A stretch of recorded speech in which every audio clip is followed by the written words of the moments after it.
Siyakuyimpela sonke yomhla ka10 kahle ngaleya weekend kunomdlalo omkhulu eThekwini and iTheku alivamisile ukuthola ke imidlalo ke ekanjena cishe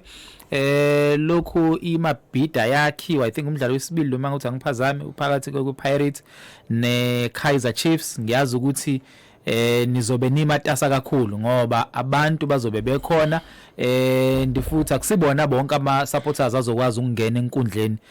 yezemidlalo uma ngicabanga because lamaqembu lawa anama supporters ke amaningi ngenhlanhla enkulu ke ngiyazi kuvamise ukuba nama fan parks avamise ukuba khona kodwa ke ngishele kwena manzini sithini inhlelo zomhla ka10 so that ngizosheshe ngazi ngikwazi nami uyihlela inhlelo zethu sesiqalile ukuhlelela igame leyo mhla ka10 ephakathi kweKaizer Chiefs neOrlando Pirates siyaqonda futhi ukuthi umdlalo omkhulu kakhulu lo kufanele zokuphepha zibe sezingeni eliphezulu ukuze sigweme kwenzeka eLispark esikhathini sedlule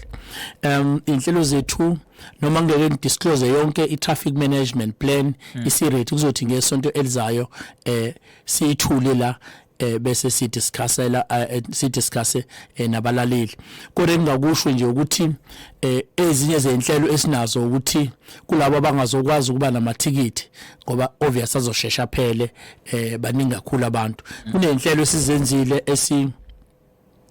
zama fan park endaweni njengase kwaMashu eground lapha ePrince Magogo Stadium kuzothi lapha bese kuthi eMlazi eKingswell Team Stadium ngaphandle kwalama ground bese kuthi eMpumalanga ibe lapha eMpumalanga Stadium